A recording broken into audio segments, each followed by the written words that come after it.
So yesterday I watched the live action How to Train Your Dragon movie. Oh boy. See, I grew up watching the original trilogy, and before the third one came out, I had a phase where I watched like the first two movies over and over again to the point where I started to memorize the the first movie, like the first few scenes, and I was like, "Oh crap, this is." I mean, it's kind of funny, but you know. So I think I have the qualifications to determine if this was a good, faithful remake. I'll go over the good, the bad, and my final thoughts. Okay? Now, this is a shot for shot remake of the original film. Bar there's like a few additions here and there or changes here and there, none of which mattered really. Like to the full story. Some of the changes or additions were welcome actually. I liked them. I liked them because they were not bad, I guess. One of the neater additions was a Snotlout's side story.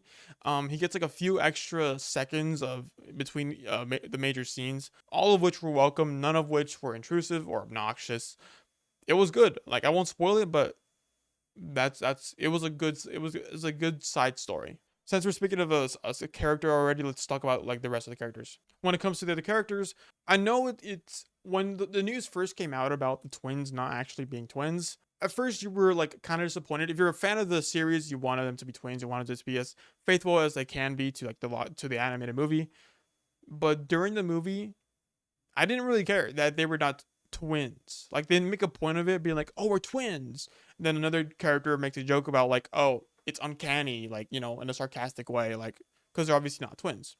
Again, I didn't really care. Like it's fine. Like I'm okay with them not actually being twins. They're clearly siblings, but I think what is it?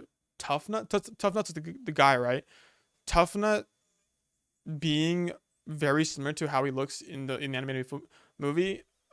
I I'll take that. I'm okay with that. Nothing much to say about Fish Legs. He's basically the same thing as the film, I guess. Bar, obviously the blonde hair, whatever. It's very minor details that don't really matter. I don't really care about. Gobber wasn't changed at all, really. Like he has the same kind of costume, the same kind of beard. His actual arm and leg is missing, so that's as faithful as you can get with the actual character. Stoic is literally the same, big old beard, big brooding guy. Hiccup is good. He's just like an every what is it? Everyman type character. Like he's fine, I guess. I mean, he worked. It worked well. Like he got some of the ladies in the crowd giggling in the theater when he was awkward and stuff. That was cool. And now the biggest change, or the most controversial change of the film was Astrid not being a blonde girl, and I think she's African American. I'm not entirely sure.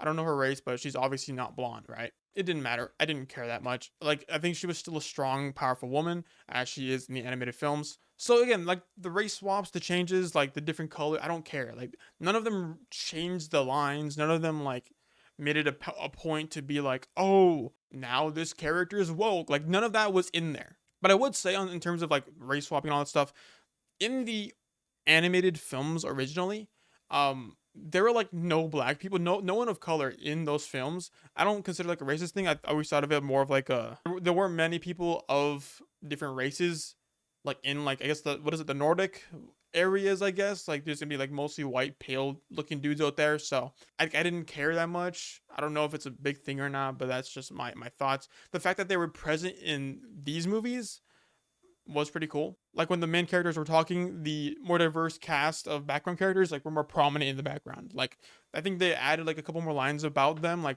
where they came from, like in one of the scenes. But again, none of it was intrusive. None of it was like crazy. It was just good. It was fine additions. I didn't care. I didn't care, nor was I upset about it. Like it was cool. Like I didn't. What do you want me to say? And I would say that all the dragons also looked pretty cool. I don't know. I wonder what animals they're all based off of, or like, because all of them seem like they were based off of some sort of animal. In a way, like the Gronko looks like a giant pug. I don't know. I don't know. I don't know what to say about it. But yeah, I would say the biggest negative when it came to this film, which did bring it down a peg, was that I think a majority of the characters in the film like slurred their lines or said words weirdly. Like when you say the word just, how many of you go just just stop? Just stop.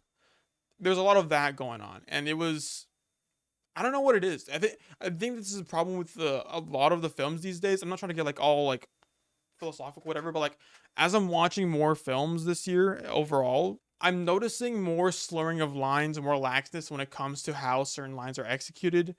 And it's kind of bothering me in a sense. Like it's very noticeable. It's very noticeable in this movie. Like there's a lot of like very hard to hear lines, very slurred lines. Like if you didn't watch the original animated film like as much as I did, like you probably wouldn't know what they were saying at some points. Like it was kind of that bad. Overall, if the movie did not have like those slurring of lines, hard to hear lines, it would be a 10.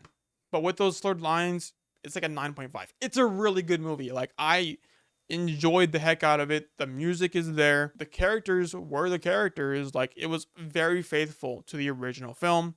I am very happy with how it turned out, and the additions were very much welcome. I think this is truly the best we could have hoped for when it came to a live action remake of an animated film.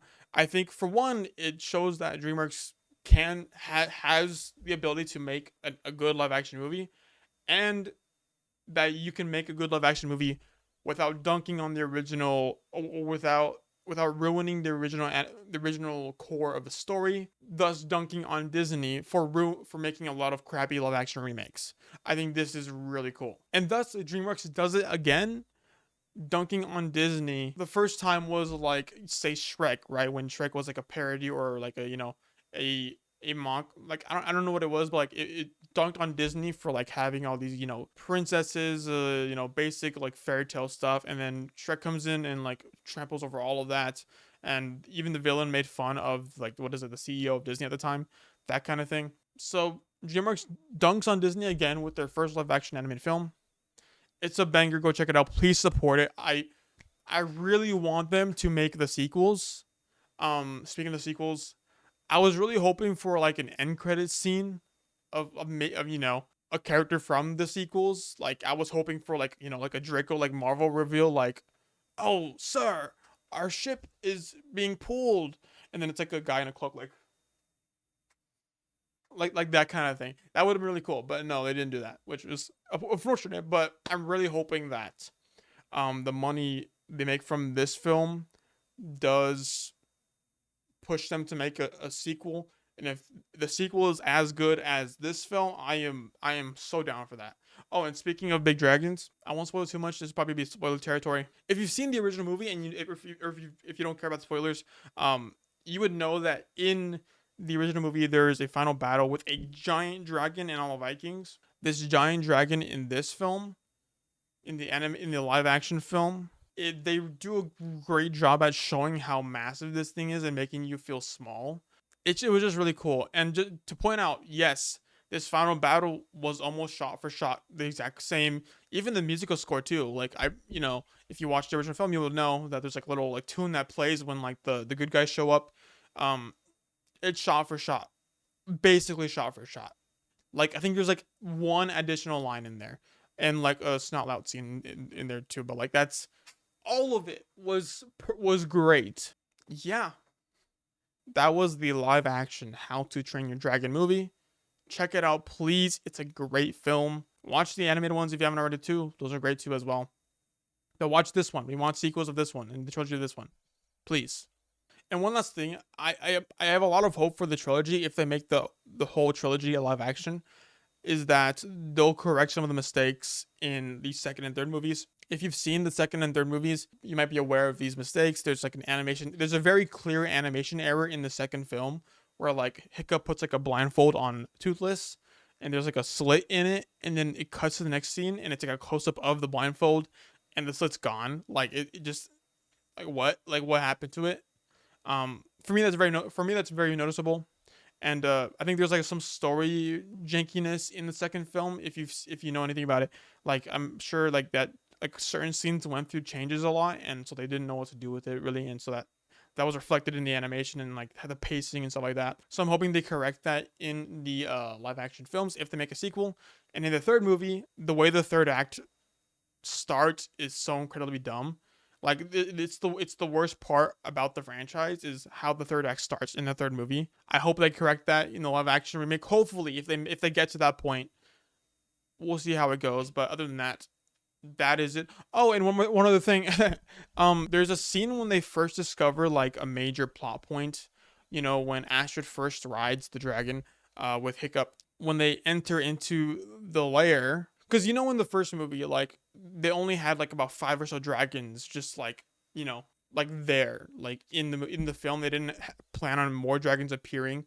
Um, in this animated version, there are dragons from the second, and I don't think the third film, but like there's dragons from the second film in this film that appear like in the background, like that was a really neat addition. I'm glad that they did that, which makes me have hope. Okay, that's it. I'm gonna stop rambling now.